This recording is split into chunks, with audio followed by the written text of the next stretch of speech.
Hey, everybody. Welcome to the Santita Jackson Show here on AM 950 Radio, the voice of progressive Minnesota. It's a joy to be with you, and we are talking football. You say, Santita, you're talking football? Yes, talking football, because Shador Sanders and hmm, and where he has fallen in the NFL draft is it's about much more than football. It's become a cultural conversation. It seems that everyone has an opinion whether they know football or not, and some issues, race and all of the other class isms, are always conversations that spark so much discussion. And so I want to talk with you about that today. I want to hear what your thoughts are. Hey, Bernadette, tell fair. So everybody like and share, like and share, like and share. Let's talk about this. Everyone agrees that he is a top tier football player, a top tier quarterback. And I'm old enough to remember when Black people did not get the shot at being pitchers in baseball Right. and being quarterbacks on the football field. These were the franchise positions, and you were the golden boys, and that was it. Now we don't have gold hair. But you did have the James Harrises and the Joe Gilliams and so many great football players who Warren Moon finally was able to kind of get a toehold. And now we've got The- Patrick the- Mahomes and Jalen Hurts. I mean, we can just keep on going. But it's been a hard road for the Black quarterback. But now we see some of the most talented quarterbacks in the game. And in time, in history, will be Black people. But is it as simple as Shador being the son of a Black man who is, let's just say, Neon Dion is over the top? He is larger than life. But the great thing about Neon Dion is that, guess what? He always came through. So you couldn't begrudge him much. It was just like Muhammad Ali. You didn't begrudge him because, when he said he was the greatest, he was like telling the truth. But there's a lot to this. And so I said, let me get a real insider, a Dallas insider, someone who knows Deion Sanders, someone who really knows football. He's one of the top football writers, really, in sports. And he is Cowboys back up and down. Dr. Ali Amar, social justice advocate. But I said, let me go to this man who knows more about football, I know, than many of us. Although I will say, to my father's credit, Clarence Hill Jr. My father, played Big Ten football briefly in college at the University of Illinois when they were desegregating, and then he was a football quarterback at North Carolina A&T State University, and he made me learn all of these sports. And in the 70s, people kind of looked at you like, huh? He said, no, you are a whole person, and half the world is male. Men love sports. He said, and women are beginning to break into it. He said, I see you looking at tennis. He said, one day you all will get there, but I want you to be able to participate in the conversation with men and with everybody. When someone makes a football metaphor, I want you to understand it. Baseball, I want you to understand it. Soccer, I want you to understand it. My mother said, what are you going to do? Put cleats on her? He said, no, I'm going to put her in the conversation. I don't want her to be excluded. And so I've always followed different football figures with varying degrees of interest uh, because of their skill. And when I was younger, because I thought they were cute, all of that. But now seeing the politics of sport, Clarence Hill Jr., that's a real big deal. The politics of sport. So you have a lot of people who are saying, wow, Shador Sanders, tremendous player. You tell us what kind of player he is and tell us about his pedigree. Because well, it's first of all, I want to thank you for having me. And when you listen to all those quarterbacks, I remember that your father was a quarterback. So you listen to all those quarterbacks, the Joe Williams, don't forget the right Reverend Jesse Jackson was a quarterback. And that's my frat brother. So, I know all his history. And those are the things that I looked up about him. And, when I was, obviously learning about him as he made his run for president and everything else. And during the 80s when I was, on campus. But, the Shador thing is there are layers to it, and okay. there are a lot of layers to it, and you know, people say, well, how can it be about race when the number one pick was a quarterback and a black quarterback, Cam Ward? Mhm. So, and you do have the rise of the black quarterback. Well, a good friend of mine, Jason Reed, works for ESPN. Got a book, got I think a movie out about the rise of the black quarterback. You named some, but right now there's so many black quarterbacks who are starting the NFL, and you say it's a new day. How can they still be racist against quarterbacks? Black quarterbacks when they're you got the Lamar Jacksons, you got uh, Jalen Hurts, and of course Dak Prescott here in Dallas. And I go on and on about the black quarterbacks at the start. Then again, I said the first pick in the draft was black, but there was some racial element to Shador because no one is the NFL is not used to a black quarterback, really black players coming from privilege. Mhm. My daughter called it buck breaking. My daughter's woke. And he kind of, But I oh, understand that. I he mean, called it, and mind you, your daughter could be my daughter because yes, we're the same age. yeah. But that is something. But these your daughter and that generation, they're already down the street on this, Yeah, Mhm. yeah. So right? you're talking about a confident, uh, 20-year-old, 20-something-year-old young man who did not was not hand to mouth. They grew up hand to mouth, and most of these coaches are used to players coming up from single parent households and being thankful for the opportunity and But wait thankful a minute, for the money Clarence, that's coming. Clarence, stay right there. Wait, because I think the money opportunity. But see, these people have to deal with a black daddy, Yes, all of that. right? Then I mean, no, but that's a real big thing because black fathers take the hit. I mean, Richard Williams, he's a problem. Joe Jackson is a problem, but not the Osmond brothers' father. No, He's not a or problem, right? Eli and Peyton Manning's dad. And see, that's the thing Yeah, about it is Eli Manning's dad, Peyton Manning's dad, Archie Manning, Archie. Mhm. orchestrated back when Eli was playing that he's not going to play for the Chargers. My son is not playing for the Chargers. They changed the whole draft and traded him to New York. We're not playing for the organization. And no one batted an eye. They did what he said. And so there's coaches that people have manipulated the draft, manipulated their position, used their other things to manipulate the draft. So what Dion was trying to do for his son is not new. It was just new for us, new But for what his. was he trying to do for his son? Well, he's talked about there are certain teams he wouldn't let his son play for and different things like that. And you know when you say it's not, it's there's old adage in football, and I believe it because right now Shador is going to come in. He wasn't good. His talent is not the issue, but he's not the best because the other guy was picked higher. But he's not the worst, and he should have been picked before he went. Um, there's an old adage that backup quarterbacks should be like kids; they should be seen and not heard. Mhm. And the problem with Shador when you're gonna bring up a quarterback who's not gonna necessarily go in as your starter, gonna be a backup that's working way up. There's gonna be some drama or some outside quote unquote distractions they will call that comes along with it because of his dad, because of the media. A lot of times, the media, I think that's a part of what would help block Colin Kaepernick from getting back into the league because if he's not going to be a starter, but yet as a reporter, which we do every day, we'll have a microphone in his face Mhm. saying, "Why are you not playing?" and let me get your opinion on this issue. That becomes a problem because your backup quarterback has become the story when he's not even playing football. Mhm. And so there's some of that. And so a lot of teams, I don't think teams wanted to deal with the extra stuff that comes along with Dion and his kids.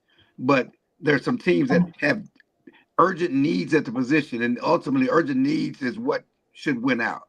And you pass on a player who has these urgent needs. You talk about, how he didn't interview well and things that they use against us all the time because he wasn't as humble as you wanted him to be or Well, whatever wait. else.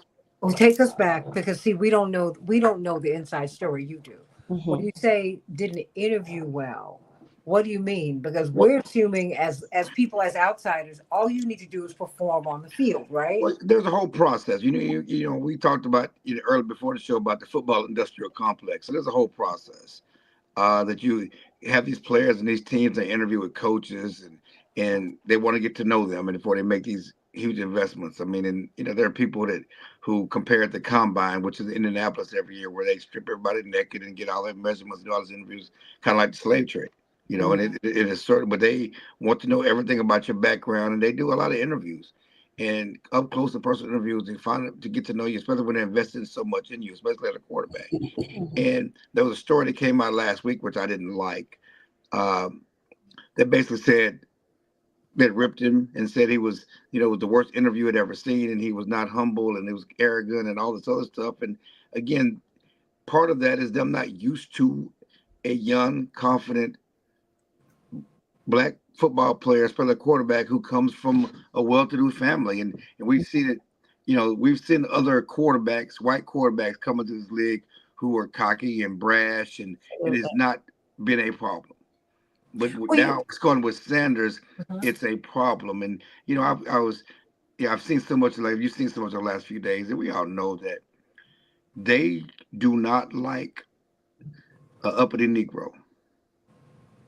Smart, educated, confident. If you're come from where you need their help or whatever else, there's some of that. But you're talking about smart, educated. You're uppity. And that frightens them. And so it's just a different. So it's about football, but it's also about culture and how we approach it. Well, I wanted to ask you about that because I've seen, in sport, and Dr. Amar, I'm going to bring you in a hot second, but we only have Mr. Hill here for a few minutes, and I want to get his understand it because also the Cowboys are America's team. Mm-hmm. You find out so much about football by looking at the Cowboys because they really kind of perfected the football system in terms of imaging and just everything.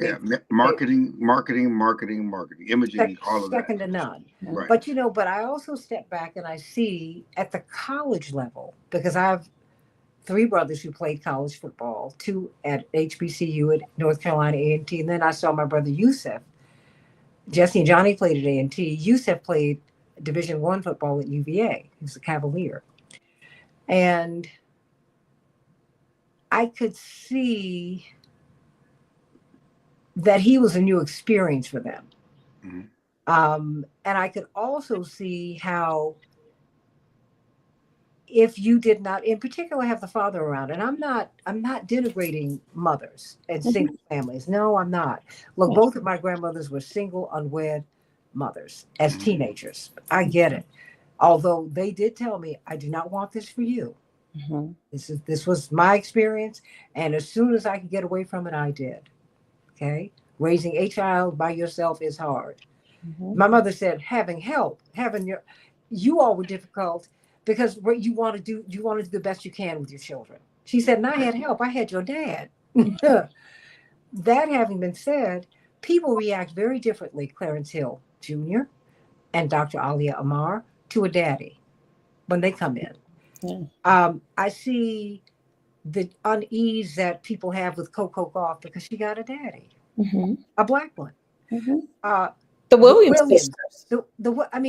Oh my gosh, we can just keep on going. LeVar Ball, LeBron James. I mean, the black dads are under attack in how they move with their sons and involvement in their life, and they just want you to let them go and for the coach to be the daddy. That's what they're used to. These coaches are used to being the football player's daddy.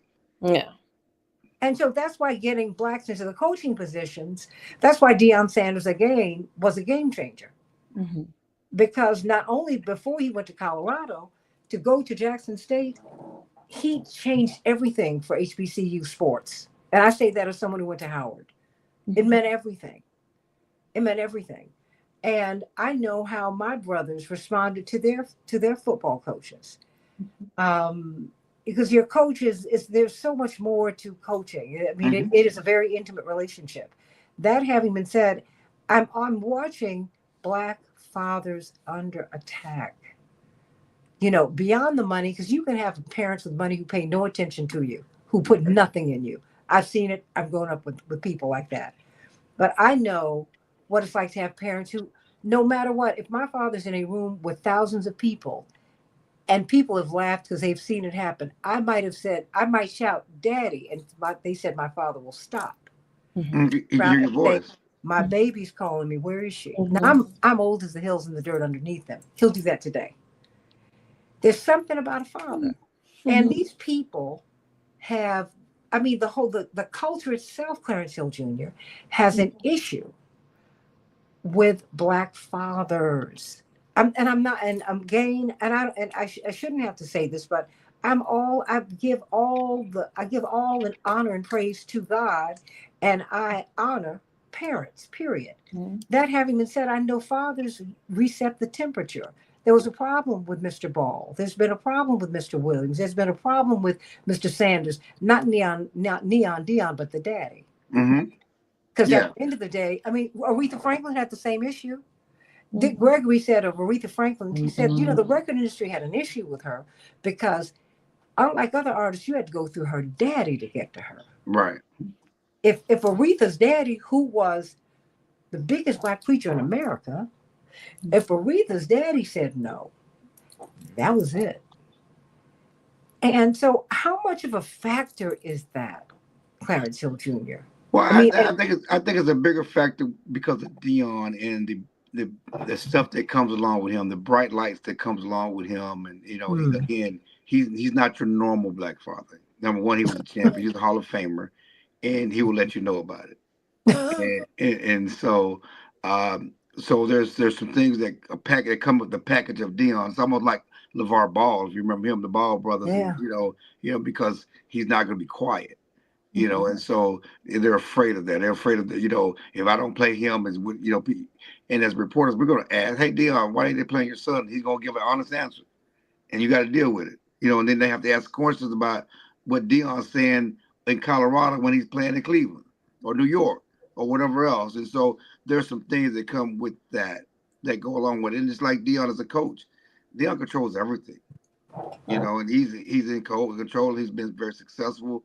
But he knows what he wants and how he wants to do it, which is how he managed his career and became the best cornerback to ever play, Hall of Famer. He was a difference maker and change maker and broke ground as a football player to doing the same thing as a coach. And certainly he's very involved in his son's life. Somebody said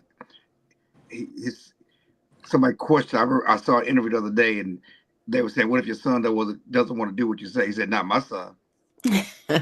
Not my son.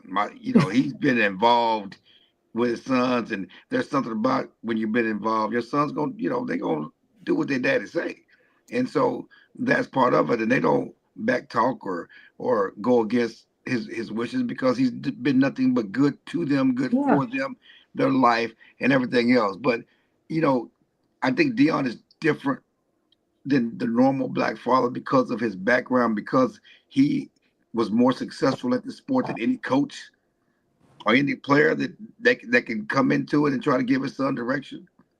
So there's some intimidation factor there as well. Okay. Part of what you guys are talking about is implicit bias, right? Yeah. So it's this idea that even if Black players come in and they have done what people are supposed to do in terms of their football skills, that then, and here's my only football analogy, I'm not an American football person.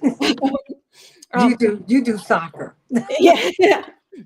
They move the goalpost on you. And the problem becomes, now because of our implicit bias, this framework that we have about what Black people are supposed to look and act like, what Black athletes are supposed to look and act like, this gratitude that you should have, that we just came and rescued you from this giant life of poverty that we assume that all Black people are living in, that when that doesn't happen, we need to do something in the background because you still need to act in the way that we want you to act. And so maybe we need to take you down a peg.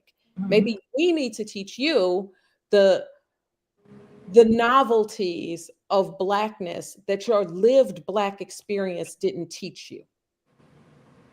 And I think that, the more that I'm listening to what you're saying, Mr. Hill, it fits very closely with that because yes, his father comes in with a tremendous career, a great deal of experience, and he has raised Shador from childhood with a certain way of moving in the world, and also taught him. My neighbor happened to have been an NFL player and an NFL coach. And so I got to see how he was with his son in their backyard, because my son played over there. And, 7, 8 years old, he's running little drills in the backyard sometime. You're raising this person into a certain field of profession and also a certain type of society. But that's not meeting the expectation of people who feel that he should be more like maybe their kid at best. And maybe their kid is about to get a job at 7-Eleven during the summer and work as a cashier. No Yeah, harm, no foul there, but that's not who this guy is or was raised to be. And implicit bias means you can't deal with this guy as who he is when he walks into your room. So you got to label him arrogant and all of this other stuff. Well, I think it's the money, but I think it's the presence. At the end of the day, a black man has the final word with Shador. And I Mm-hmm. think that for them is unsettling, and they don't like it. Yeah. When you got a daddy, because I have to correct people all the time. They're like, "Oh, your mother did such a good job." I'm like, "Stop! I have two parents, Mm-hmm. okay, and my father and mother did they are partners. They've been married more than 60 years, and they would say this all my life. Well, she did no. My brothers act like they've had a daddy. We were at a basketball game, an NBA game, and these guys got into this big fight. Mm-hmm. And my brother Jonathan leaned over to me and he said, "You can see he doesn't have a father." I said, Mm-hmm. "How?" He said, "Because your father teaches you don't react like that. Mm-hmm. Calm down, take step back, be change. You're less emotional." He wasn't being sexist. Mm-hmm. Men and women relate in different ways, Clarence Hill Jr. And I know this is your birthday and we are in the middle of your celebration. Number one, happy birthday. thank you, thank you, Happy birthday. thank But you, thank. before you go, because you got the ladies, we got you squeezed in. Give you a big hug. What should we be looking at? Because this has become a very big story, and it's bigger than Shador, and it's bigger than football. Would you Yeah, not agree? like I said, it's all of that, and it's interesting because as I mentioned, the first player in the draft was a quarterback, a black quarterback Mhm. out of Houston. He has a great story. Okay, he's came from a small school, transferred twice, and now he's the first pick in the draft. That they're building. Tennessee's building a whole team around him. No one's even talking about him. Hmm. All we're talking about is Sanders. It's the click era. Mm-hmm. It's the social media, the click era, because the salaciousness is over here. Mm-hmm. Not even about him. So he's getting overlooked. I mean, I said this. I've never seen a first pick quarterback this overlooked in the in the history of the modern draft. Yeah. And so we don't even talk about him, and he should be celebrating himself. But we're not talking about him. We're talking about Shador, how they did him, how they treated him. It's not right. I don't know if you saw the NFL is investigating because uh, someone leaked his number and some kid did a prank call on him, and it's actually an NFL. Yes. It's an NFL employee's kid. Oh, And wow. so not only are you trying to, I mean, because first this is that's about the integrity of the league. That's NFL security. They're involved because these they give private numbers out, they give phones out for all the prospects. For you to do that, and you're trying to embarrass and humiliate him. Mm-hmm. When you're doing that, and then they put it all on Instagram and laughing about it, and so you're adding. Why are you laughing about this? He's going to get a chance to play. Mm-hmm. There's so many guys that play. Don't even get it. Whether it's the first round, second round, third round, fourth round, fifth round, he's going to get a chance to play. He's going to get a chance to still live out his dream. Mm-hmm. But the fact that you think it's funny to Right. sit up here and do a prank call to laugh, I mean, there's just so many layers to that. Why that is, why it's such a problem. And again, the way people have handled this, the teams, the coaches, certainly John Q. Public, because it's what's crazy is Donald Trump was tweeting about it and saying why is Sanders not being picked. Mr. Anti DEI himself Mm-hmm. Not now what wait a minute. They did the carve out on all of that with the Yeah, I army know, but it's like, when you got to use a black body. yeah, I mean, it's so it's taken over sports. It's taken over the airways again, from social media, everything else. It is certainly taken over, and all this kid wants to do is play football. All this kid want to, like every other kid, live out his dreams, no matter where he came from, his background, whatever else. He loves playing the game and wants to live out his dreams and be the best he can be. And he did a damn good job of it in college, going Mhm, from Jackson State to Colorado. Watching him play. He's unflappable.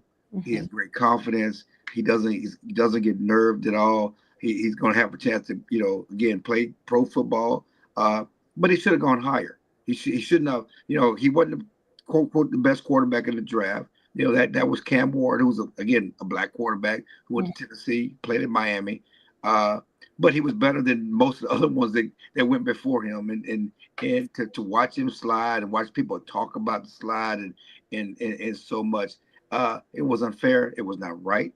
It shouldn't mhm, have happened. And yeah, there are certainly extenuating circumstances. I talk about the distractions, but also it's a business and teams have needs and they need a quarterback, they need help, and yet they didn't help themselves. So you would rather not help yourself to watch him slide because of a distraction. That makes no sense. Well, no, before you go, what does this expose about the system? Because I've had lots of friends who played, well, more than a few friends who played professional baseball and football. And they've all said, hey, don't be fooled. The best guy is not necessarily on the field. Yeah. There's so many, the politics of being on a team can keep you can be the most talented guy out there, but if you're not gelling with, if you're not who Well, you, it goes. I don't mean to cut you off, no, but no, please help me. the NFL is a dirty game. It's always been a dirty game. How they treat you when you get injured, how they discard you and get rid of you, and it's always the pro sports are dirty. I mean, we sit on TV, but when you look at behind the scenes and how they treat players, and especially when they can't play anymore, they get hurt or they're not as good, and they just discard them. It's a dirty game. It's a business. It's a multi-billion-dollar business, but you're talking about the politics. Go back to Jesse. I mean, Jesse. Go back to Jackie Robinson. Mhm. Uh, Yeah. he wasn't the best, but he was the one that they chose who was the best suited to handle it. Mhm. Okay, so politics have always been a part of sports, and yes, the best player often is not the one who plays, depending on the politics of the coach. Whether high school, there's a lot of daddy ball. There's like who whether your dad's a part of the superintendent. Going back to high school, it's all of that. Uh, so yes, there's always been layers to why people play. It is not always the best person. Everybody talk about it should be a meritocracy. That's hogwash because it's never been about that for them. It's never been about that for a lot of people. Well, Clarence Hill Jr., thank you for helping us to understand a lot, because I think bringing up the Jackie Robinson example is it, because you had Josh Gibson, Oh yeah, Satchel Paige. There were a lot of people that were, and so you got to. He was the one that they said wouldn't fight back. He was. He's. but but he had So he also was there. been. And then it's funny because he wouldn't fight back, but once he finished, he was the most rebellious. You Wait know, a minute, he was but court-martialed because he refused to go to the back of the bus. The yes, most racist. yes, I mean, are you yes. kidding So me? he always that. And see, that's what people forget, that he always had pride and dignity. And just because, Yeah. but he came from California, you say he's not from the South, and he went to No. UCLA, and so they thought, okay, this guy's educated and he's not going to fight back. And yeah, he did what he was needed to do for the cause. But Mhm. don't think he was weak. He Right. was not weak. And after that first year, he would fight those white dudes every day. Well, Okay, because it was after he was court-martialed that he right? got Branch Rickey's attention. They Yeah, said yeah. something different about this guy, Yeah. and I So get the people the, the people black don't tell reporters that that whole story misreport. about him when they think about, oh, Jackie, he got, but no, Jackie was Oh. prideful and defiant, Mhm. strong black man, Mhm. and his wife is still living, and Okay. Rachel. It's just such. Oh, Gorgeous. yes, that is awesome. Yeah, I love Uh, that. Is it Wendell Smith who was the reporter who Yes, helped black Ray reporter. Ricky? Okay. Black newspaper. That's why it's important. Pittsburgh Courier, right? Yes, yes, yes, ma'am. Look, I gotta keep my history right. Come on now. Clarence Pittsburgh. Why? Do you know Yeah. what? You know what, Clarence Hill? We wish you the happiest of birthdays. And thank you for helping. One of the things that I do love about you is that you give us context. And we really needed the context, the historical context. Mhm. And thank you for that because it's there. There's a whole lot going on here, Mhm. and I hope to see you on many other platforms because we need your voice. I appreciate it. Thank you, guys. Have a good day. That's why I had to. I said, okay, I know it's your birthday, but please, Yeah. And again, very happy birthday. All right. Thank you. Thank you. Thank you. much love to you and your family. All right. Bye. God bless. Hey, everybody. I want to know what your thoughts are.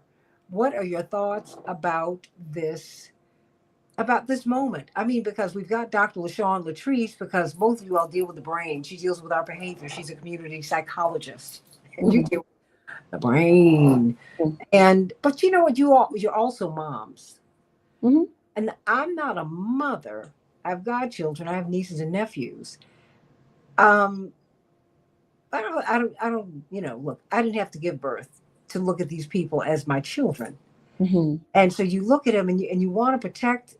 You want to protect children enough so that they're not damaged, but you want them to take their hits so that they'll be tough. If that makes any sense.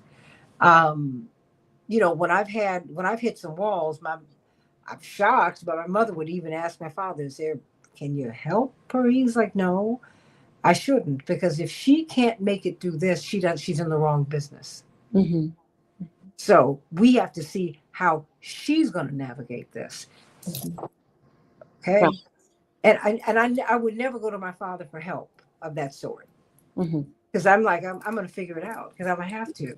Mhm. But I think it's important for us to talk about this because, many of our children um, are ending up in these spaces where, and I'm not against you having a white mentor, not at all. No. The problem that I have is when the black mentor is diminished. I love the Osmond brothers. Mhm. I mean, they really are brilliantly talented musically. If you really listen to them as a musician, I have nothing but respect for them. They're fabulous, the whole family. That having been said, they were, it's interesting. The parallels between the Osmonds and the Jacksons are really striking. They're both deeply religious, Yeah. large families, and the parents were together for decades Mhm. and kept their families together. Neither the Osmonds nor the Jacksons had scandalized reputations. I mean, and they have been huge in music. That is a massive, massive achievement. Mhm. But the Osmond parents, you don't touch them. Mhm. Everybody wants to take, like really, really well done brisket. They want to take apart Joe and Catherine and really want to go after Joe. Now, mind you, Joe Jackson had to be a stern parent. He was trying to get his children. He had my mother said, Do you know how a child will rear up on you Mhm. when they start feeling themselves and they think that they're grown, and you have to let your child know, I don't think so. Mhm. And she said, and he had a house full of boys who Mhm. thought they were men, and he was trying to discipline them and keep them out the streets. Mhm. So he was not playing with them, and he was making them the best. They were already the Jackson Five by the time they got to Motown. Mhm. All they needed was some hit songs. That took a tremendous amount of discipline. Venus and Serena were already the best by the time Nick Bollettieri and all the other big people got to them. I mean, we can just keep on going down. We can keep on going down, but it's Richard Williams is a problem. He's a problem. I So, mean, Joe Jackson is a problem. These black fathers are a problem. But the other side is this is something I don't want us to miss this, but I want to give Dr. LaShawn Latrice an opportunity and you all to talk about that piece because I know she just got in. But I think it's important to talk about that part of it, and then we can talk about the business of it because Dr. Amar, that's important too. mhm.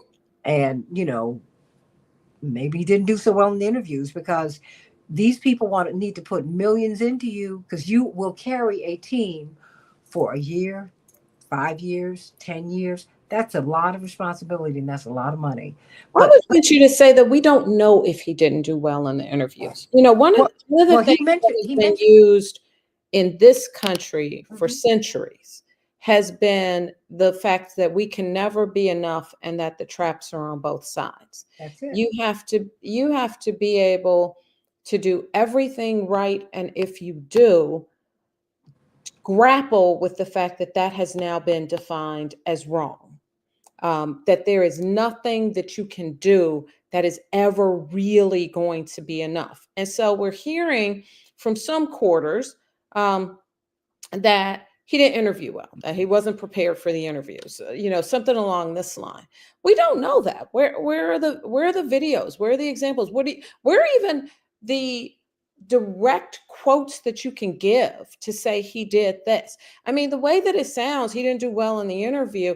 That can range anywhere from his personality and the personality of the interviewer didn't really mesh up Yeah. to he showed up drunk. You know, um, so there's a wide range. Tell us where we are in this. And the reason that we aren't hearing that, my suspicion is that the goalpost got changed. He did what he was supposed to do, possibly. I'll give him that. I'll give him that level of grace. Um, I find it hard to imagine that he grew up with Deion Sanders and just suddenly walked into a room and was like, "Wow, I have no idea what to expect here. What is this? An interview? Really?" Yeah. So let's make the assumption that he actually did walk into the room and he walked into an interviewing situation. Now, a lot of us understand what an interviewing situation is because whether it's for a job or an organization, whatever it is, you know that you're sitting across from someone who has power and authority over whether or not you will be entering this space that you desire to be in, an occupation, a role, whatever it is, you desire it, they are the gatekeeper.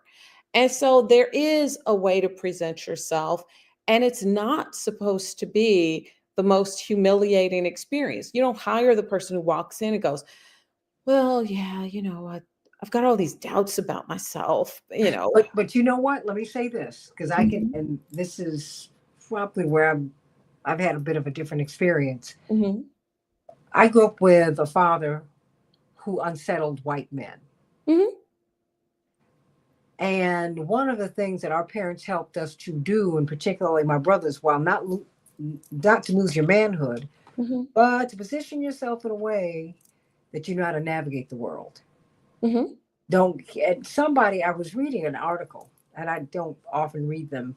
I didn't often read them about my father or our family, mhm, and they were commenting as when he ran for president, we became more of a public presence. And he explained the day that he introduced us, he said, my wife and I protected our children so that they could grow up. But mhm, now that we have stepped into this space, mhm. they will receive another level of scrutiny, and we understand that. Right. Here's Santita, here's Jesse, here's Jackie, here's Yusef, here's Jonathan. Boom. Mhm, And people were surprised. They said, "You all are very." They would say to my parents or to others, "Are they really that well mannered? They're really nice kids." And they were like, "Yeah." My father said, number one, we raised them to be nice kids, mhm.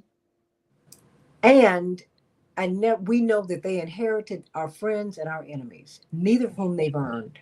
But the And no, question, no, no. Let are me they no, no, really no, as no, well mannered? no, no. That was the question. But the Right. other piece was this: Mhm, what will they? He said, I never wanted them to have a reason. I wanted them to understand that I don't want you to give people a reason mhm, to dismiss you because I already know that there are a lot of people out here who don't like me and therefore they don't like you. mhm, And so we had to learn how to navigate that because you could walk into a space and find out mhm. pretty quick or down the road, further on up the road, that they didn't like your father or, I mean, Right. at some point they're going to tell you. Mhm, And you have to figure that out. And you're right. I mean, all that's part of it. But hold on, wait a minute, Dr. Omar. I wanted to bring Dr. Latrice in. Mhm. Um, because like I said, it's a conversation for the culture. Mhm. Everybody, Yeah. what'd you say? What'd you say? Why are you bringing me on here? I'm like, because I know you've got an opinion on this, Dr. Omar. Mhm. Just as a mom, Mhm. as a black woman, you got an opinion. Dr. LaShawn Latrice, unmute yourself, young lady. Yes. I did. Hello, everyone. Hi. Hi. Hi. So, what your thoughts? Well, I came in kind of midway to what you guys were discussing, but I do think cultural wise, we tend to gravitate to what's familiar for us. So often, we should be able to associate with people who look like us. We should be able to be mentored with no problem. I've always had mentors that were a part of my culture, whether it was a relative or someone at the school or someone I looked up to. Those things helped me tremendously. I couldn't have made it without the mentorship. Even for my grandmother, I can remember asking questions of her, and I was a little girl, and she always thought I was much smaller and younger than I really was because I was so tiny.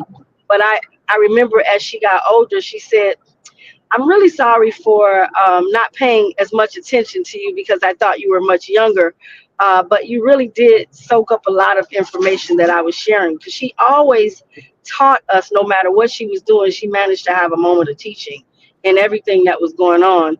And I was always repeating those things back to her in certain ways, you know. So I can kind of relate on that level, but my mentors look just like me, and I was very happy about that. Do you think? Do you think that? Hmm, how is a young black man? Because it's hard for me to make him a man, Dr. Amar, because he's Mhm. only 23. Mhm. And to me, he's a kid. He's somewhere between, he is moving toward manhood, but he's not there yet. He's Mhm. not. I mean, how, Dr. Amar, first, well, Dr. Latrice, first you. I mean, how is a young black man, because they said that he was arrogant, he's so cocky, so confident. My goodness, that a quarterback is not, I don't think Tom Brady is some humble little guy, not humble, some meek little guy. Mm-mm. Not as a quarterback. Are you joking? No. You're the guy on the team. You're the running back. I mean, everybody's position is important, but come on now. I think in order for Steph Curry to make those shots, Mhm. he's a different kind of guy. That's right. I mean, what did my father say about Larry Bird? He said, Santita, he does not know the meaning of pressure. Mhm. He's Mm. got ice water in his veins. And he had nothing. Said, I have nothing but respect for him. He said, beyond the fact that he is the best at what he does now. He said, this guy can play. He said, this Joker can play now. I don't want But us to lose the point that we were in because it contributes to this point and it comes back to the psychology of it all. And what that is the ability to see you without questioning you. It's hmm, not how does he as a 23-year-old man comport himself into acceptability. It's that just as when your father brought you and your brothers and your sister out into the political spaces, during his presidential bid, that the question then comes in because you are well behaved. Well, are they really that well behaved? Like, can we accept what we're seeing with our eyes? well, And also, that is the no, thing. well, the other piece was this. A lot of Mhm, folks in that space mhm. were very troubled kids whose I can parents, understand that, but they're seeing you. And and yeah, and that's the one I want to yeah. stick with is that they are questioning what they're seeing with their own eyes because But it doesn't fit what they want to see with their but mind. I'm giving you all of that, but I'm saying it's that and it's two. Mhm. It's you got two tracks here. Well, that's what implicit bias is built on. Yeah, Implicit yeah. bias is impacted by your not just the subconscious feelings and prejudices, but by the actor's prior influences and experiences. So what you're saying is they dealt with these other political kids who were kind of messy. Those Let are me, prior influences. yeah, but what I'm saying is this: when Youssef signed his letter of intent to go to Mhm, UVA, mhm, because Reverend was running for president, it was on TV. It was mhm, televised. So, okay, my mother and I standing there, we're proud. He's signing his letter of intent. Yay! Da, da, da, da, da, da, da, da, da. mhm, Okay. And by that time, they had had Jackson's for 8 years. mhm, So they had seen us just about every week at the mhm, school, which was unusual because my brothers were boarding. mhm, But when my father came into town, he'd come by the dorm. When I got to Howard, I'd come by the dorm. We went to the football games. Somebody was there all the time. mhm, And Coach Allenson, who I loved dearly, started crying. And the media, because there was a lot of coverage, they mhm, said, well, Coach, why are you're very moved? He said, I'm really going to miss this family. mhm, He said, and he started naming names that I will not name here, but mhm, some of the biggest names, not just in politics, but some of the wealthiest people in the world went to this school. mhm, And it's in Washington. So there it is. And he said, and they are a real family. And when I tell you, I've seen all, he started naming these folks. My mother and I were horrified because we were like, oh, please don't say anybody else, please. He said, and he said, they're just nice mhm, and they're kind. And I'm going to miss seeing a family.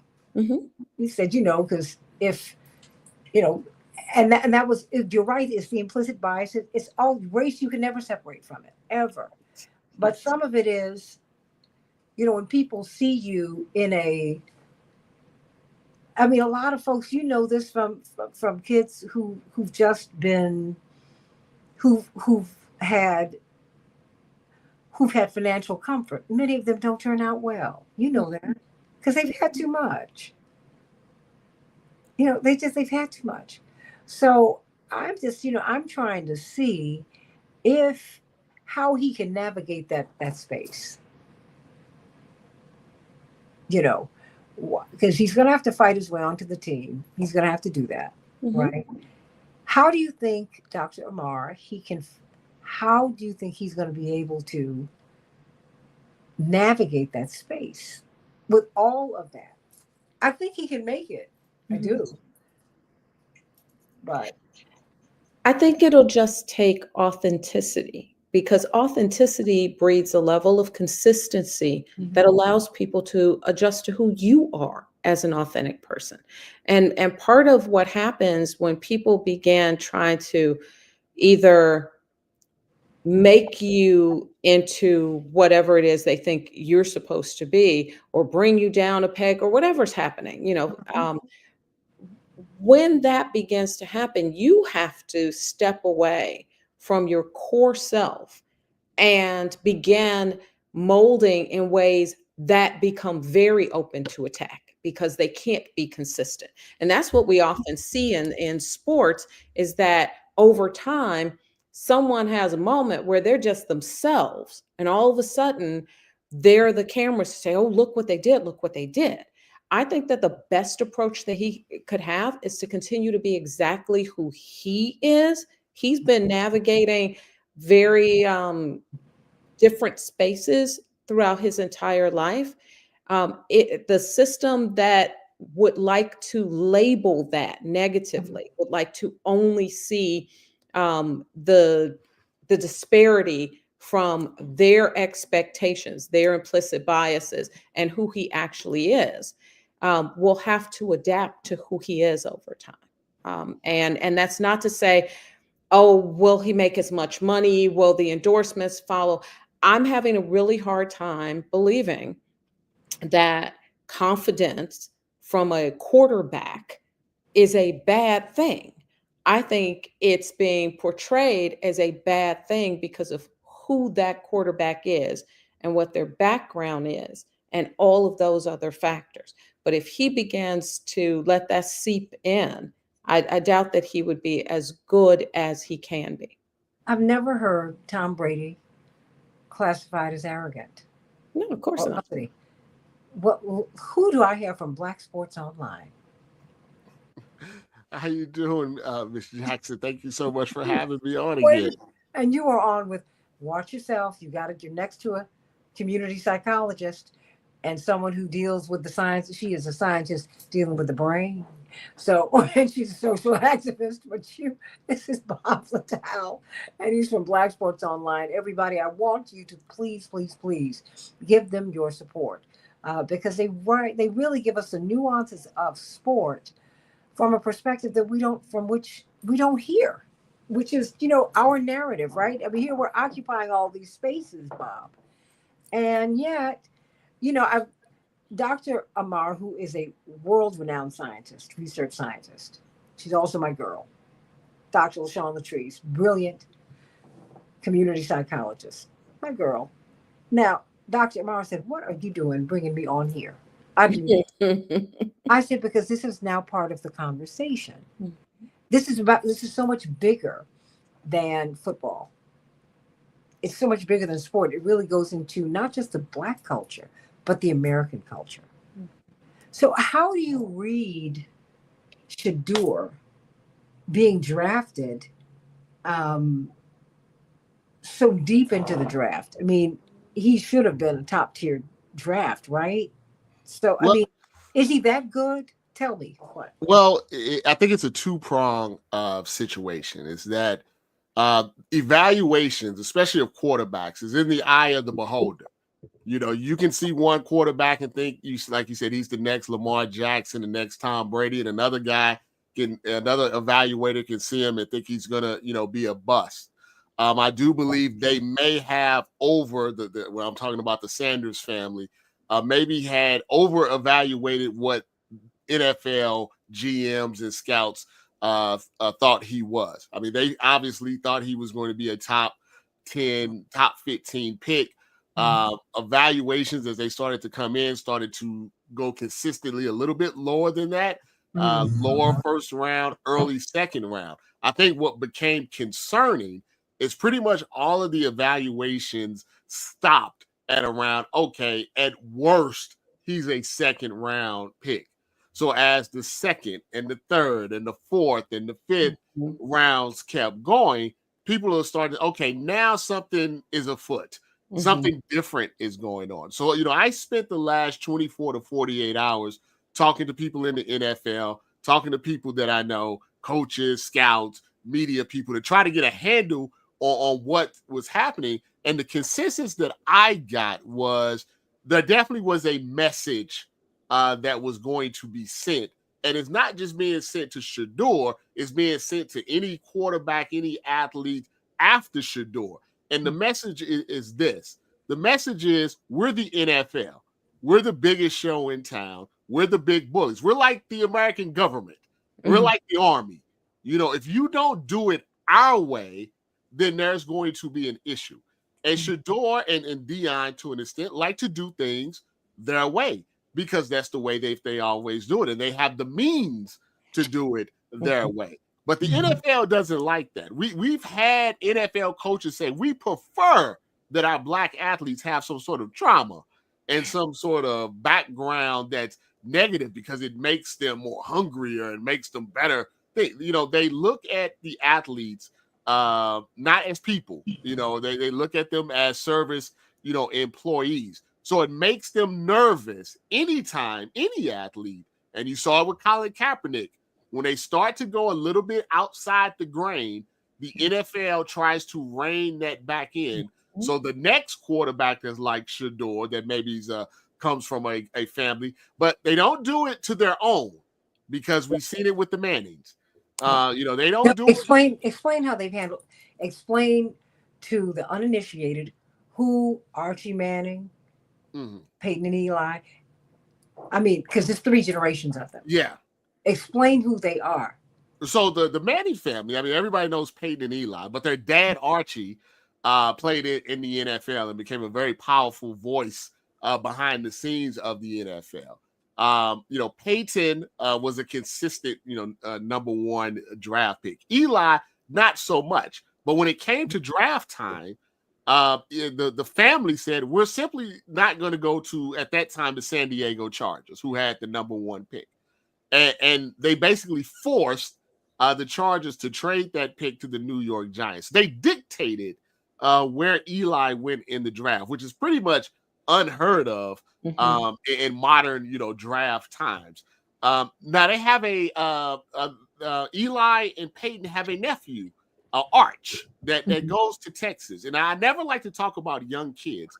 Arch has played very limited time in college, but if you look at the discussion about him online, he's already been anointed the best player in next year's draft without even playing.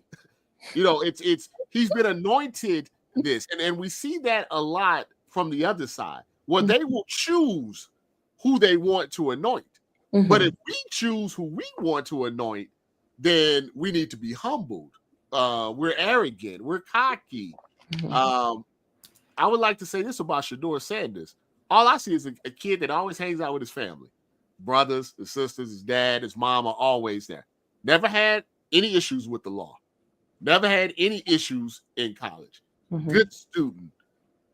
Helped his teammates out with financial situations because he had, extra money.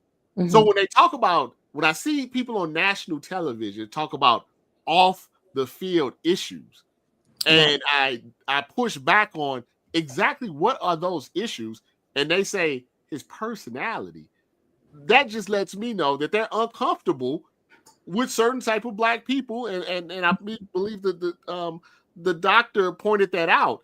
That's throughout society. That certain intelligent, smart, well off, family oriented, strong, confident black person, it makes people so nervous they would vote for Trump 3 times.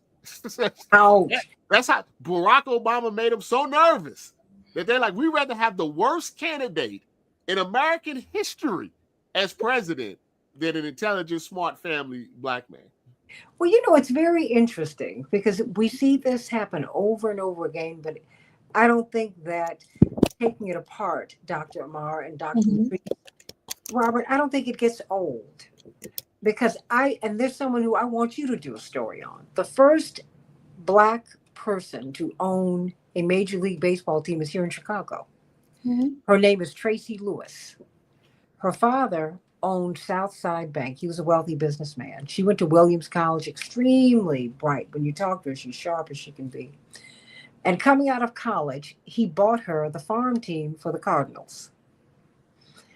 And of course, this was like in 84, 83, 84, 85, 86. So she was on the Today Show and Good Morning America. Because she was something they had never seen. A very, very bright, very well-to-do black girl. And I remember reading, because I've known Tracy all of our lives. We grew up together.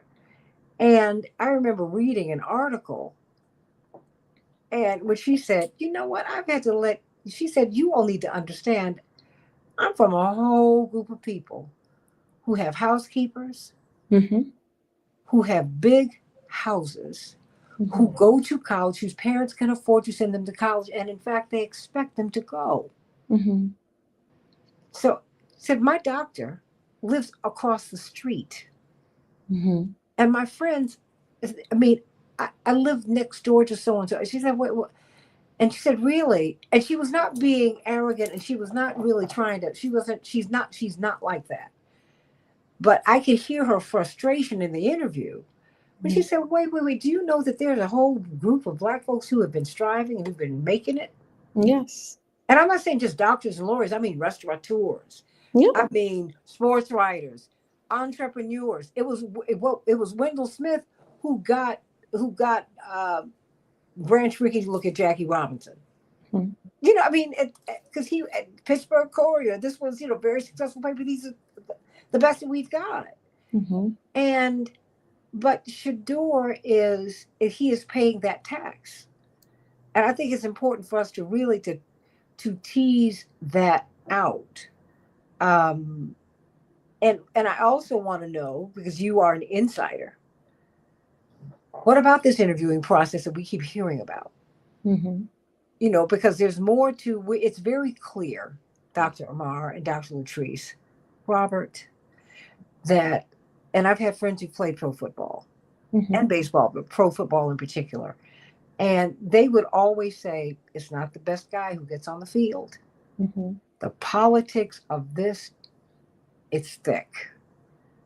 Yeah, it's the interview process, especially during the What is this combine. interview process? Would you tell me what this is? What are you talking about? So it's very interesting because you can go back and find horror stories from athletes having this interview process. I remember Dez Bryant spoke about how they asked him if his mother was a prostitute and was he born out of type of, some ancestral thing. Like it gets to a point where they want certain aspects of the individual to basically break. Hold on. Hold that thought. Yeah. Santita Jackson Show, AM 950 Radio, the voice of progressive Minnesota. Hey, everybody. Welcome back to the Santita Jackson Show, AM 950 Radio, the voice of progressive Minnesota. Oh, we have had the conversation, quite the conversation, and it is not over because we have been talking with social justice advocate Dr. Alia Amar, brilliant research scientist, community psychologist, Dr. LaShawn Latrice, and Black Sports Online. You know what? I am all about independent media. Bob, Robert, Paul, I'm so glad you're here. You just gave us a story coming out of the last hour. And I need you to repeat that because I asked you in exasperation, and it was not mock exasperation, Dr. Amar. I'm not an insider like you are, like Clarence Hill Jr., who was with us in the last hour, okay? You all understand this process. What is this interview process that you're talking about? And give us the example of this player who they wanted to know if his mother was a prostitute. Yeah, it's during the NFL combine and the draft process, they bring in the athletes to have these 15, 20-minute private interviews. And we've heard, especially with a lot of the Black athletes, that some of the questions are very intrusive and have nothing to do with football. Like we're talking about former Cowboys wide receiver Dez Bryant, had a troubled background, but they asked him, was his mother a prostitute, and was he conceived out of that, prostitution? They eventually apologized once that became, public. But we found out even after that these are normal questions that they like to ask. Or is your brother a drug addict?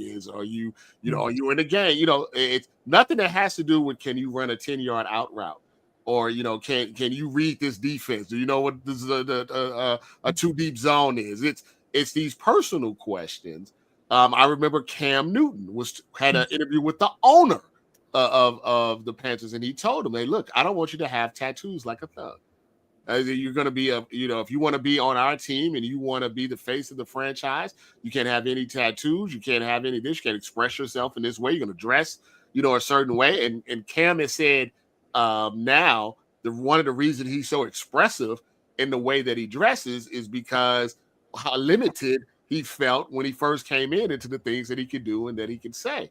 I think Shedeur Sanders is a very bright individual, and I think I think most people, no matter of your age, if you feel people are, and I know I have a big problem with this, and I used to have a really big problem with this when I was younger. If you feel like people are talking down to you, insulting your intelligence and trying to get a reaction out of you, you react a certain way. And there were reports that I think because he is Deion Sanders' son, that some of these teams really went at him, very hard. And instead of bowing down, which I'm assuming is what they wanted, he pushed back. And because he pushed back, some of those teams deemed him as uncoachable. Because some coaches still have this old school way of, like it's the 60s and the 70s, and we have to yell and scream and beat you down to get Is coachable? Is that malleable? You're my boy, and I mean that's boy. It's. I mean, I guess it depends. I mean, I feel like if you look at the teams that have won the Super Bowl lately, the coaches are younger, and they have a little bit more. They relate a little bit better to the players, whereas the coaches like Bill Belichick are out. Mm-hmm. You see what I mean? Because that style is not necessarily relating with this new age of athlete. I also heard that one of the issues with drafting Shedeur Sanders was they felt, and this is a weird thing to me, but they felt if a team felt if they drafted him, he would bring all the attention would be on him because he's already a star without being, an NFL player. And the NFL, like But I that said, was okay like for Lamar, Manning. huh? But that was okay for Manning. It was okay for Manny because I always say, and That was okay for Brady. yeah, You know. in the NFL and sports is that the GMs and the coaches, when they look at an Eli Manning or they look at some of these they see them like their son, Mm-hmm. or they see them like, or the coaches see them as the football player they wanted to be when they were in high school, But when they see Lamar Jackson, they don't see any. All they see is the stereotype that they've watched on TV for the last 20 years. Mm-hmm. But he can't be smart because he looks a certain way and he talks a certain way. But you can't be a dumb quarterback and throw for 40 touchdowns, 8 interceptions, and run for 900 yards. You can't. It's impossible. You have to be intelligent to go through reads, to know where to make the right pass, to know when to run, to know when to pass, to do the protection. You can't be a 2-time MVP and be dumb. And I think it took them a while to see that, and I think we're getting a little better with some of them. But in Shedeur's case, I think his fame, his notoriety, the fact that he was just not going to just have you talking to him any other way, ended up working against him. That he struck a nerve with you, Dr. Amar? Why? It always does, because taking this out of football, bringing this into other spaces, so many Black people encounter this exact same phenomenon. We're talking about it in this moment because of its newsworthiness, but the daily experiences of Black people often include this kind of narrative. So you're in the workplace and you've worked really hard to get there and they need you to be the best. And so you've gone to top schools and you've come in, we're all taught that we've got to be twice as good to get half as much recognition. And you show up in the room, and if you begin to simply talk about the things that you can do, that you're capable of doing, what your contribution could be, then it's that you're arrogant. You think you know it all. Probably we wouldn't want you on this team because you don't listen, right? It's the DEI argument that somehow we all came into the room very, very inexperienced and should just be grateful and work really hard, but don't ever show up anybody non-Black or brown, because that, of course, would be some egregious example of how you think you should run everything and you aren't really a team player. This wire that we all have to walk on keeps me very angry, to be honest, because what it says is we are constantly going to make you do the impossible. And when you do it, in our great surprise that you managed to do it, and in our great need to continue to keep our boots on your neck, we are going to now say that something else was the actual objective. A place that you saw this, for people that may feel, Black people talk about race and Black things about race. A place that people saw this a few years ago was when Asian Americans began to excel academically. Their IQ scores were above the IQ scores of white people, based on the new IQ norms. They were testing into Ivy Leagues at much higher rates. And when that began to happen, people began to say, well, it's not that we need to look at intelligence, IQ, SATs, ACTs. We need to start talking about emotional intelligence, right? And so it was, we've always said that you need to do these things in order to get here. But when this group of people began to do it at rates that outpaced the people who have traditionally been empowered within this society, we simply say, oh, that's not what we think is important anymore. So much so that now there are major universities that are being discouraged from using standardized scores as an admissions criterion, at the same time that they're being discouraged from anything that denotes affirmative action policies. And so these ways in which nothing is ever good enough and nothing is ever right create a great deal of psychological tension for Black and brown people, for marginalized populations. And we're seeing it play out in this particular instance in football. But for those of us that, this doesn't sound all that All the time. disparate, yeah, from their day-to-day lives. Don't wonder in your head if you're crazy because you can identify with this. You'd be crazy if you couldn't. Well, I'm gonna tell you. You've heard me tell you about my Harvard interview. Got into Yale, no problem. My Harvard interview was Robert. It was a mess because the first part of the interview, and you do this as an undergraduate. It's a pre-interview. It lasted 45 minutes. This man was stuck on the fact that my father went to the University of Chicago. He said, that's a great school, right? I said, yeah. Wow, your father went there? Yeah, for graduate school. Okay. Oh, you live in a nice neighborhood. Okay. Not flashy, but it is a nice neighborhood. Okay. And your brother's at St. Albans. That is like one of the top. I mean, everything about my life, you spent time out of the country, nothing. It just didn't. Something, what did Prince write? Something in the water does not compute. When we got out, and when I was interviewed by the big guy, when he found out who my father was, he said, I don't like your father or his politics. Let's see about you. So there was that. Got it. It was about the Palestinian issue. So, and I couldn't respond because you know that you don't backtalk adults. I had to leave that for my parents. That having been said, what they wanted me to do was disavow my father. Are you willing to are you willing to be independent of your father and his politics? Like, I like my father's politics. No. I said, I know Caroline Kennedy came out of here a few years ago. Was she asked these questions? Yeah. Well, your father wasn't the president. I said, my father's not a killer. He's a freedom fighter. Presidents kill people. My father doesn't do that. That was the best I could come up with. What was interesting was when we got out into the waiting area, because it was at a law firm, because the head of the Harvard Committee for Chicago was part of a big law firm here in Chicago. My friend Glenn Wharton, who ended up getting in, he went to Princeton. Jeff Schwank, who's my neighbor, he ended up getting in. He went to Harvard undergrad.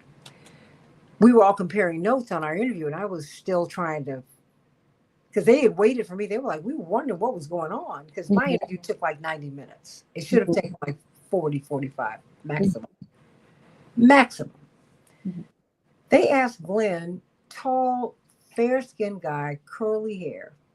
Phenotype matters in this country. You know this, everybody. Polo shirt, khakis, boat shoes.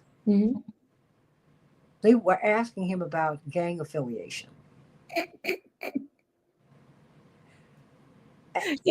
And he was like, I was wondering why they were asking. Well, I was wondering why they were asking me those questions. I was like, yeah, anyone who could see you, would know that, man, you're catching the devil trying to catch the Jeffrey 6. I get it, but it's like, oh my gosh, that's where their heads were. And I get it.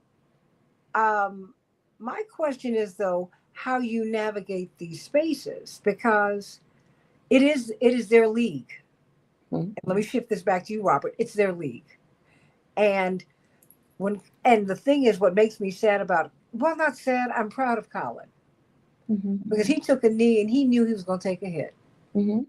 Robert Williams said, I'm still feeling some kind of way, you can see this, about the treatment of Colin Kaepernick. And Trump was behind some of that BS. He scapegoated Colin. to bring down the NFL because they wouldn't let him purchase an NFL team, which Donald Trump had tried to do in the 80s. They I'm wouldn't proud let of him do it. Mahmoud Abdul Rauf, and Yeah. he's proud of himself. Well, that's a shocker that they Yeah. let him in. Mhm. let's keep it 100.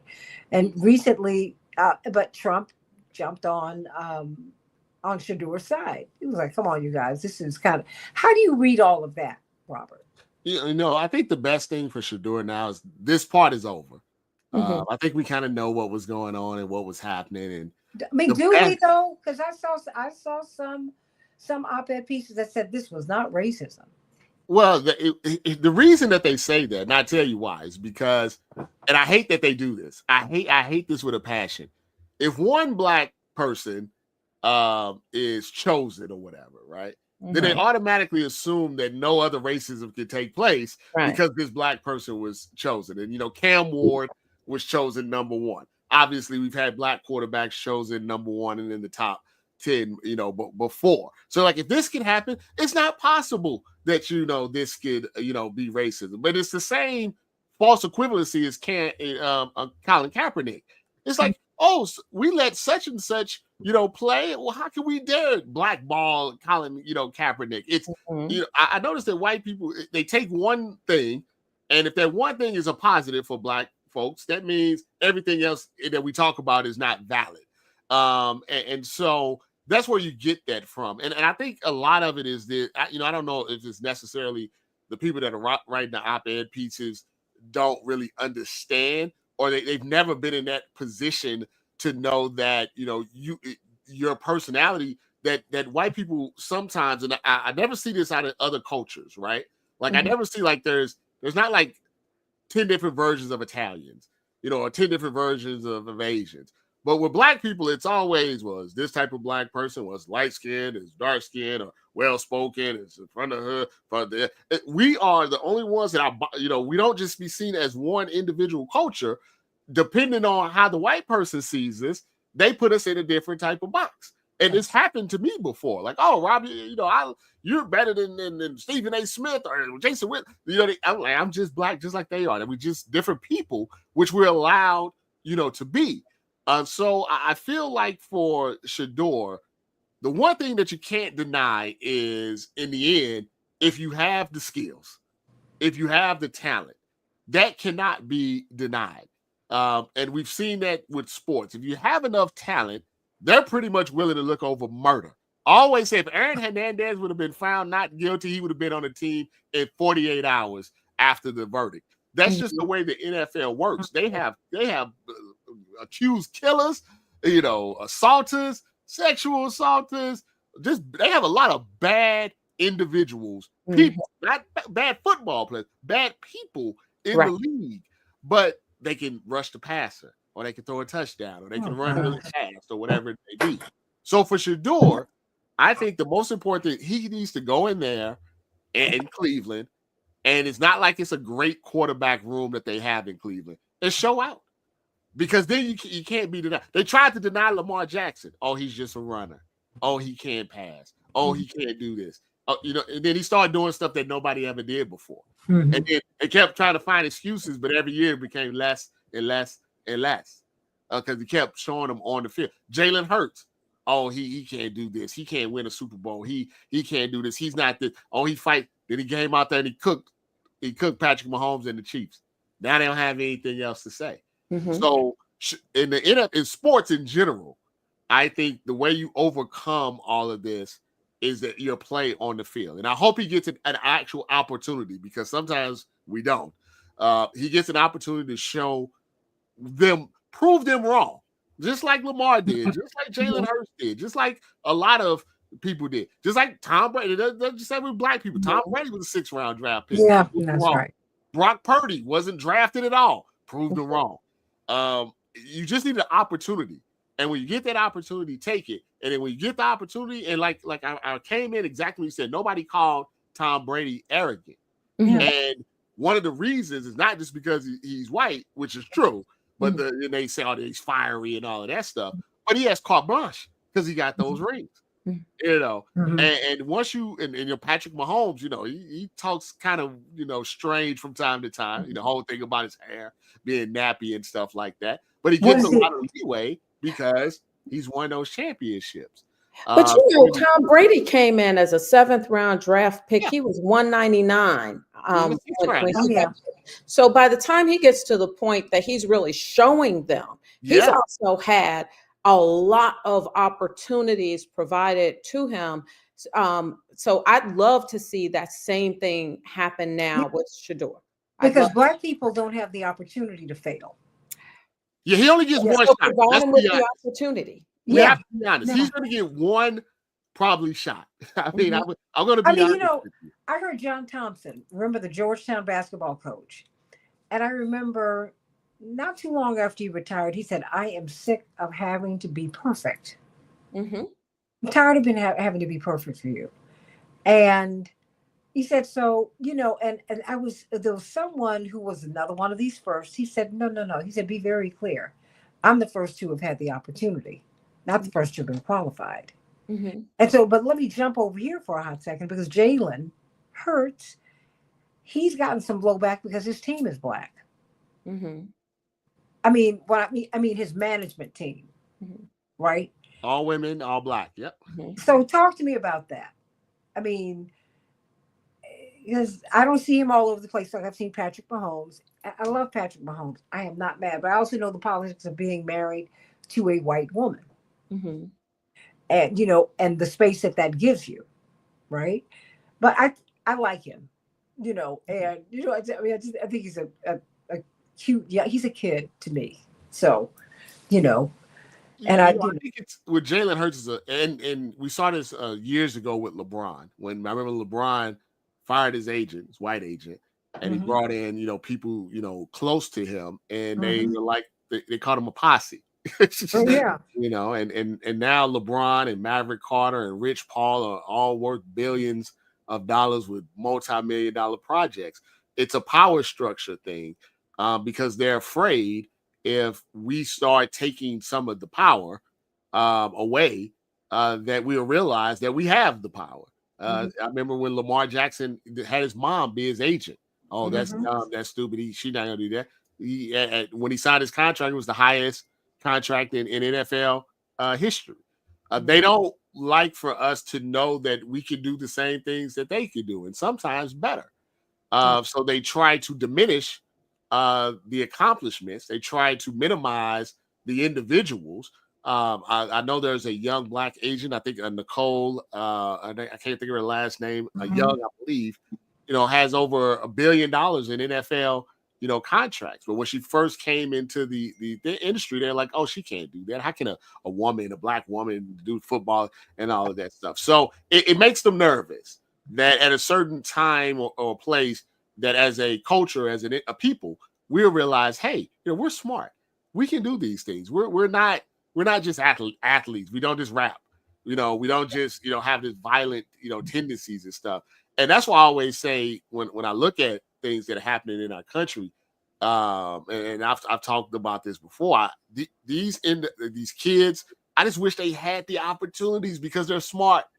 They're talented, and they're just in bad situations, Hmm. and they feel like there's no way out. But you take some of these kids and you give them an opportunity, you see them flourishing and thinking. I think society doesn't want that as a whole. mhm. I think they want to keep us down. They don't want us to see our potential and Yeah. everything. So when Oh, we Robert, that's not something you think. That's something yes, legitimately provable. That's what Nicole Hannah Wallace's 1619 project was showing, which, by the way, is streaming right now and is really good to watch. Because over and over, that is the truth that when we succeed individually, when we succeed as a people, there is pushback against that. Get back into your space. Don't get uppity. Don't get it in your head that you have greatness. When I was growing up, I had this interesting relationship with the poetry of Nikki Giovanni. I just adored Nikki Giovanni. Um, And I think that what I loved most about Nikki Giovanni was that she was never questioning in her poetry whether or not she and we were worthy of greatness. She was simply asserting that it is and that it was. And so, remember who you are seemed to be a theme in the really empowering poetry that she was writing. Now, it makes me go back and jump backwards in history, because when Phyllis Wheatley started writing poetry, Phyllis Wheatley, a slave who became one of America's first Black authors, when she began writing, they didn't want to publish her poetry because it didn't sound like a slave wrote it. And she didn't write about the topic of slavery. She wrote about many other aspects of life. She wrote about the human experience. But first she was writing. Yes, So- first she was writing. That was problematic.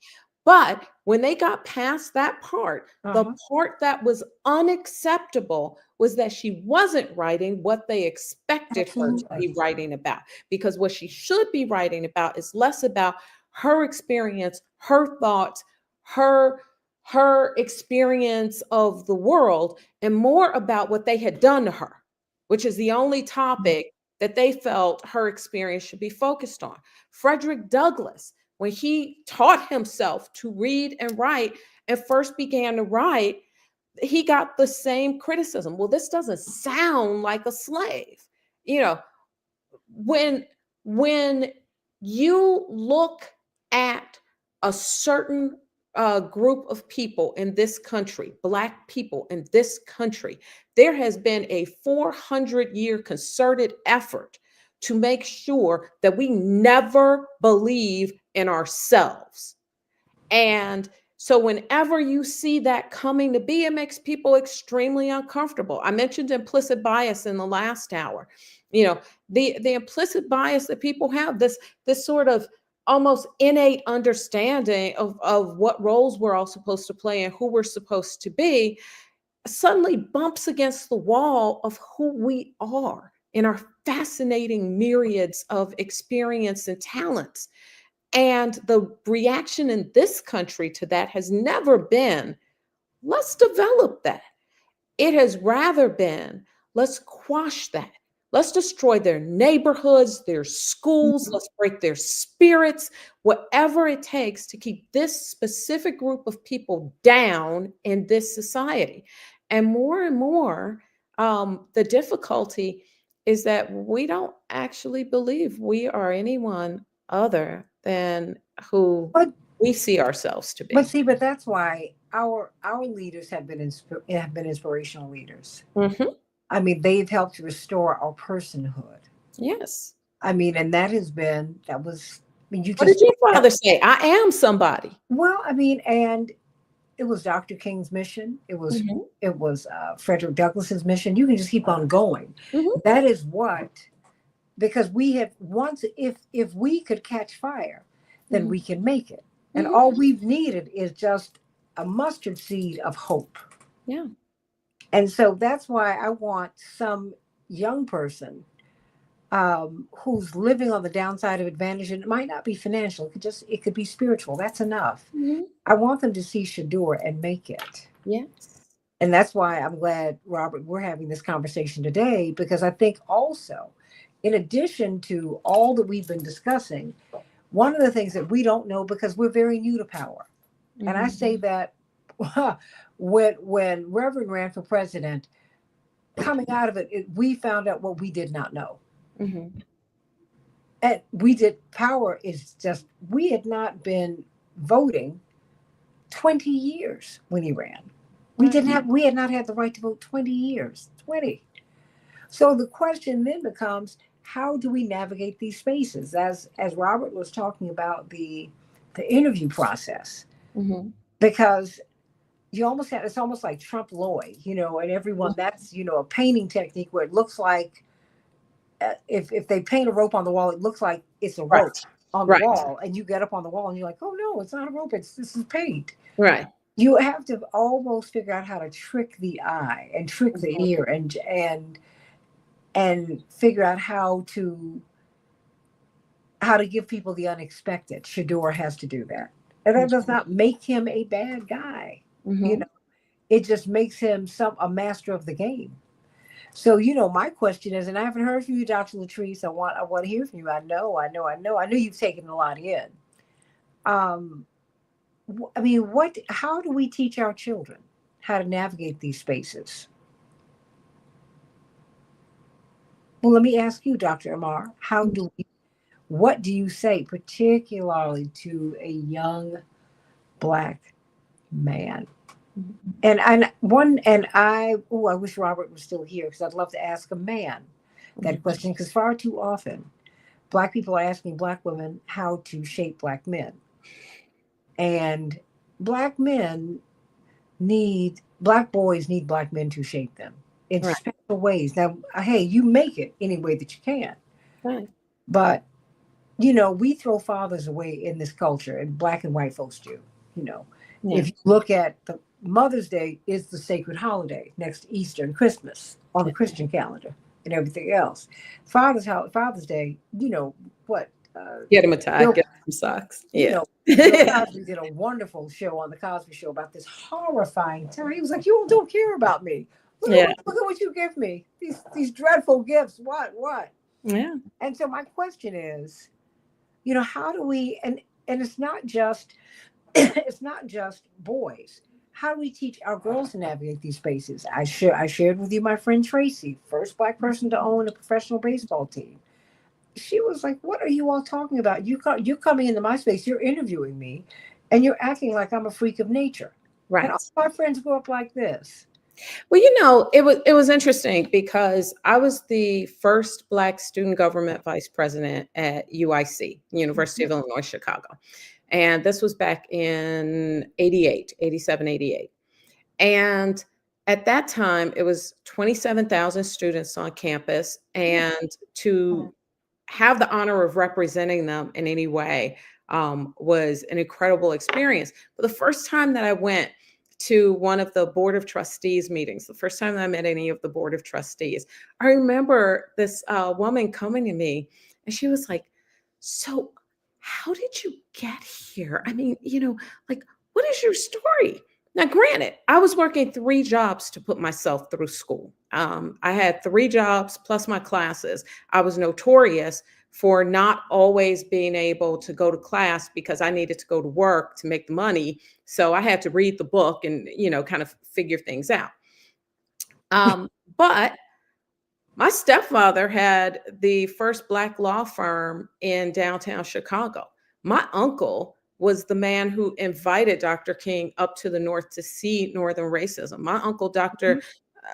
Temuel Black, is somebody that to this day sets the marker for what I hope to pursue in social justice. And so I had these great examples of people around me, and so many people do, and unfortunately some don't.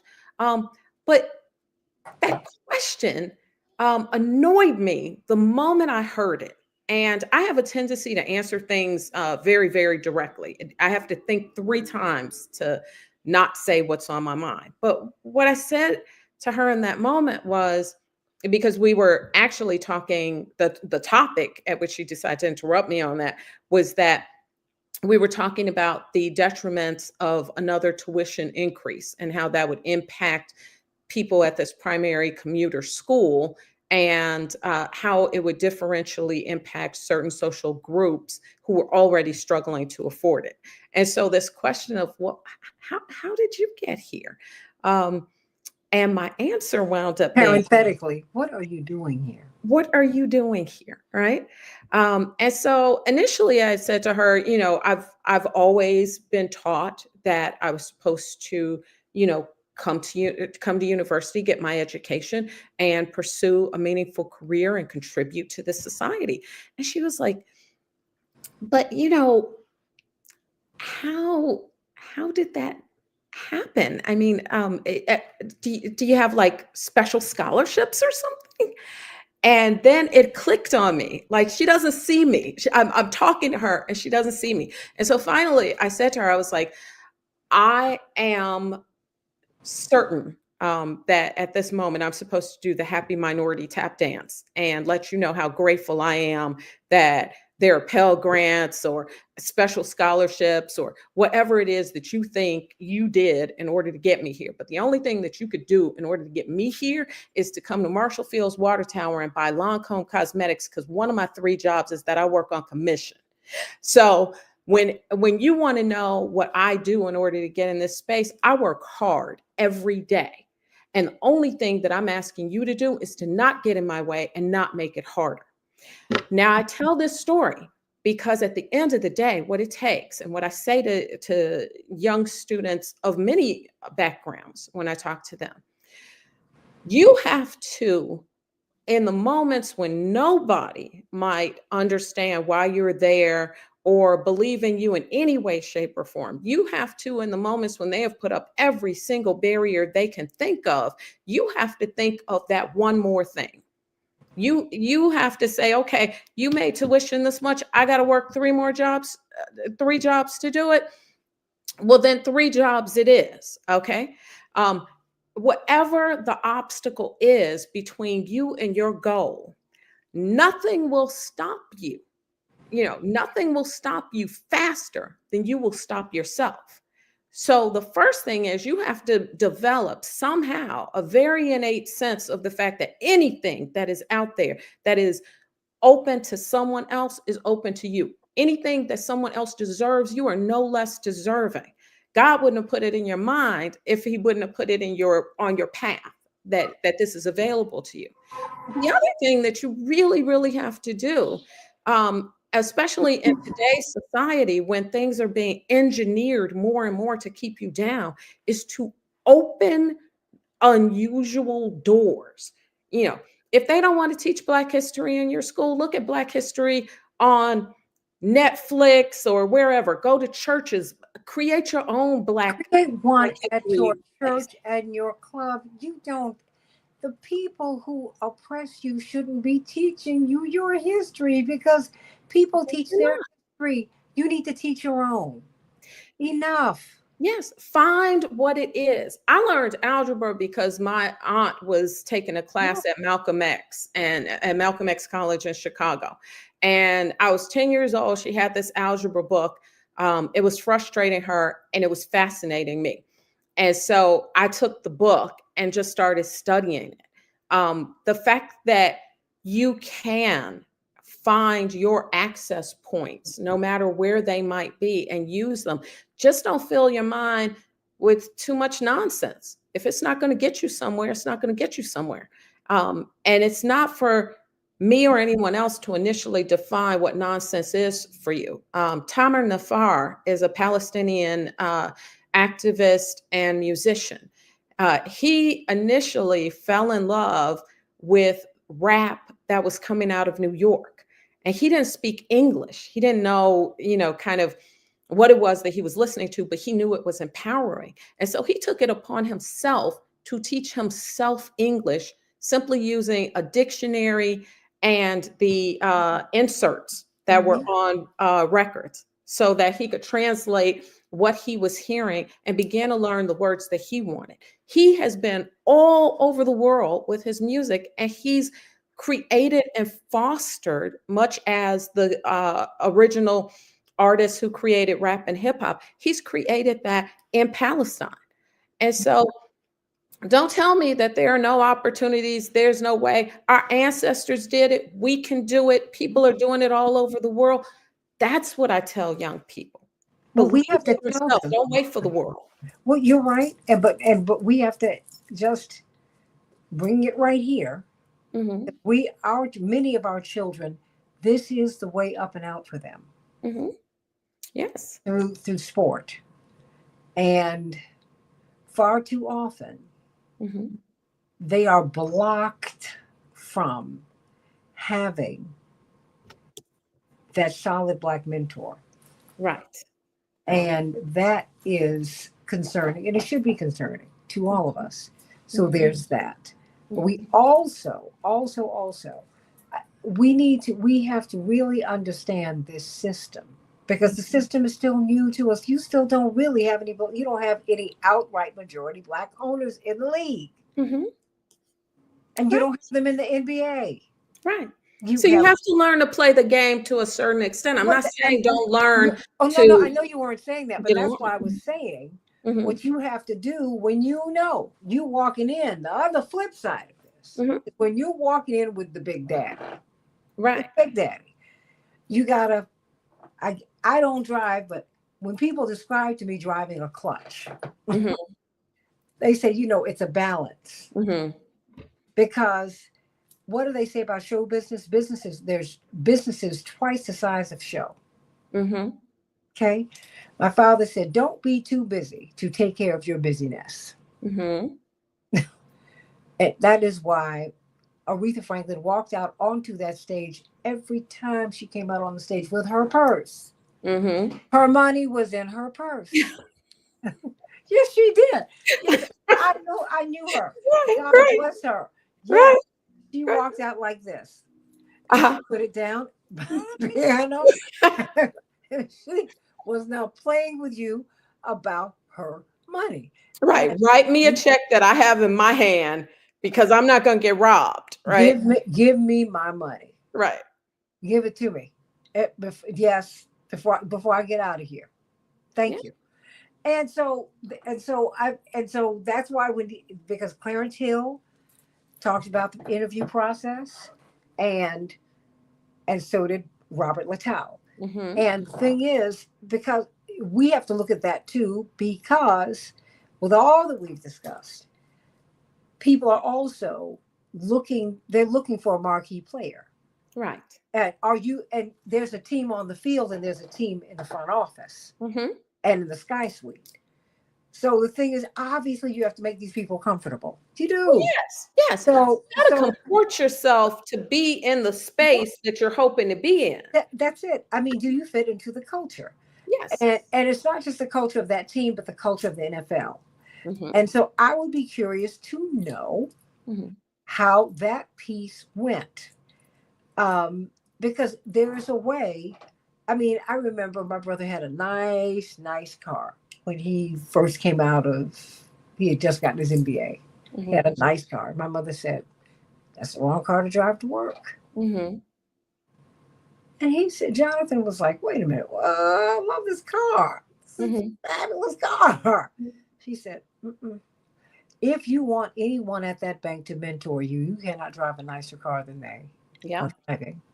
If you want That's anyone when he at got that that van. bank to mentor you, oh no, that was when he got kids. Oh, okay. Oh, yeah, he became, that was his kids van, Uh-huh. and he was gonna keep that van until they got out of school. He didn't gonna get another car. That was it. Mm-hmm. So once they get out of school, Mm-hmm. my gift to them is for them not to have debt, which means we're gonna keep the same car for 20 years, and that was it. Mm-hmm. But she said, if you want them to mentor you, you can't drive a better car or as nice a car as the president of the bank. That's not smart. Right. Right. And you have to be careful. That's what I'm saying. That the other side of that is Right. all that we have said. Right. The other side is this. You gotta walk gently. Well, those are the special conversations that we And, wind up and having with our kids, right? and then wait a minute. And I'm not saying you need to lose your pride, lose your manhood. Oh no, I'm not saying that at all. What I'm simply saying is, wait a minute. You're already walking in the son of a Hall of Famer. Right. You doing that. Paul And Lawrence so Dunbar said, we wear the mask. that's Right? it. We wear the mask. And so you do have to know how to present yourself in a way. Here's another crazy reference. I like bringing in one solid academic reference and then following it with something crazy. Paul Lawrence Dunbar said, we wear the mask. I happen to have been watching the Magical Society of Negroes this week. And one of the things that they said is we're showing ourselves to people in a way that they can accept and nothing more. Right. And it was this odd thing. There is that component, especially when you're young. You're not going to walk into some place being overly brash or things like that. You do have to understand how to navigate a bicultural society. And I think that that's been something that we've used as a survival mechanism in Yeah. this country for 400 years. But you have to very carefully make sure that you don't forget who you are behind the mask that you have to wear. But And but wait a minute, but Alia, that's the given. That's the given. We're talking about navigating the space, right? but that's the part that in some of those spaces, for instance, what Shadora may have encountered, what others have encountered. If you come into an NFL interview and they're asking you if your mother is a prostitute, Oh, what yeah. what exactly are they trying to do? They're trying to break you down. They're trying to get you to act up. They're trying to give themselves some reason why you Yeah. are not, you are not ready for prime time. Well, see, but be very clear. When you walk into the stadium, Hmm. you're not hanging out in the suite with the owners. Right, right. Okay, because they have a very clear line between the people who work for them Yes. and the people who they see as their peers. Yes, Okay, absolutely. so I mean, when you go into the owner suite, I promise you, the players and their wives and girlfriends are not there. There's Hmm. another set of suites, and Right, that is that, and they enjoy them and they think they are fun, but that is not what they do. And right. all I'm saying is, you have to understand the lane that you're in and figure and understand that part of the culture too, Yes, right? yes. And that's all I'm saying. And you don't have to lose any of your personhood, that which makes you Right. that which makes you you and helps you to navigate the world as someone who's strong and confident, but understanding the game that you are in. Yeah, You know this, but you've had to interview. You're one of the most educated people on earth, yeah. but you had to pass interview processes. You Repeatedly. had to pass it. Please, Repeatedly. repeatedly to become a doctor. Yeah. You didn't just walk in there. Are you kidding me? Not like, And oh no. and once you become a doctor, you're still at the bottom of the totem pole. Yeah, You're no, the new no, no. kid But on the block. yeah, That's special to your mama, your family, everybody around you. When you walk into a hospital, the doctors aren't hanging out with the president of the hospital either. that's why all I'm saying is that's part of that has to be part of this conversation too, Yeah. because as we move into these spaces, and we are relatively new here, Yeah. as we move into these spaces, we have to understand. Okay, now, I got another set of struggles. Hmm. Okay, because okay, I got in here, and you think, what did my father say? You get to the top of the mountain, and you say, "Wow, there's no there there." You're Yeah. like, "Is this all there is? This is Yeah. this yeah This is this is." it. This is it. Yeah. And and you have one fight to get to the top and another fight to stay there. Yes. But you So know what, Santita, I think that first part, the part about having a core of yourself that is tough mhm, enough to greet the world, that is important. mhm, But what you're saying, and I appreciate that you're moving us into the next step, because we do have to let children know that part, especially children who are coming up in environments that may not be as nurturing. But the part that you're bringing up, what to do when you're in the room. I remember at Loyola, my mentor, who was, I believe, the first Black dean for the Department of Psychology at Loyola University, and who went on to become a provost and president at other universities. Just a wonderful, wonderful doctor, Dr. Isaiah Crawford.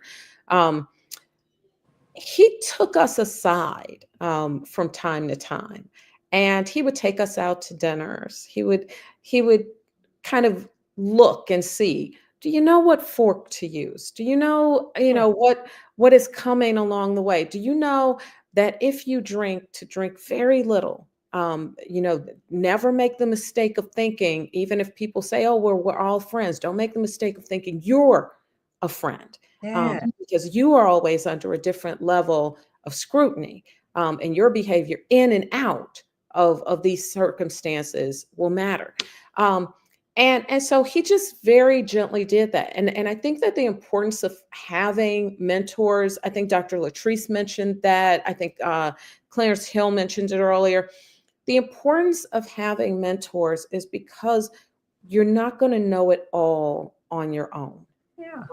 You're going to have people that are able to say to you, "Hey, look, I get it. You're going to school and that's a challenge, and you're in this job and they're not treating you right, and that's a challenge. But if you're going to affect your circumstances in a positive way, you're also going to have to learn the types of things that your mom and dad gave you advice on. Yeah. And you're going to have to learn the types of things that people in this setting already know." So I've benefited incredibly throughout my life from mentors of all colors and all backgrounds. That's right. My Jewish mentors have been some of the most powerful I've ever had. My Muslim mentors have been some of the most incredible that I've ever experienced. Black, white, young, old, male, female, you got it.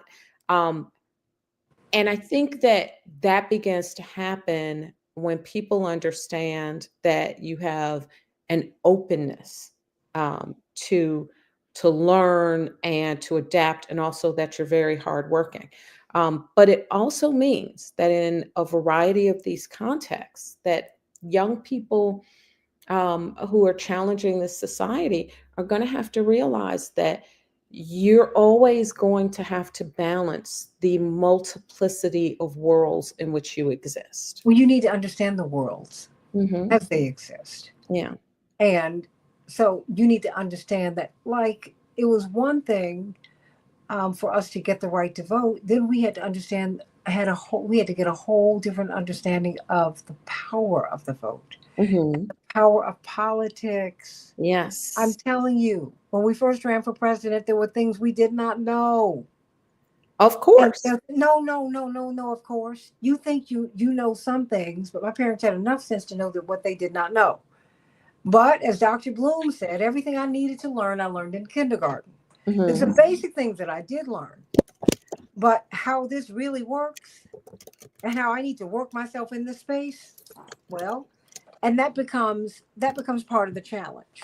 So we're going to wrap things up, but I want to find out from you, because I'm wishing Shadur every success, and the young man who was drafted #1. I mean, every success, because some of these people did want to humiliate him, but you know what?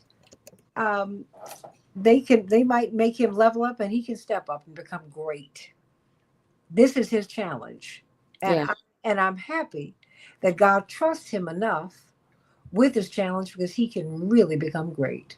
Dr. Amar, your closing thought? I think that we all, to sort of quote your father, I think that we really are all somebody. Mhm. And to the extent that there are obstacles on our path, um, I think we've talked about attributing those obstacles to people, and trying to overcome what people are doing. But the most successful mindset at the end of the day is to question, especially for people of faith.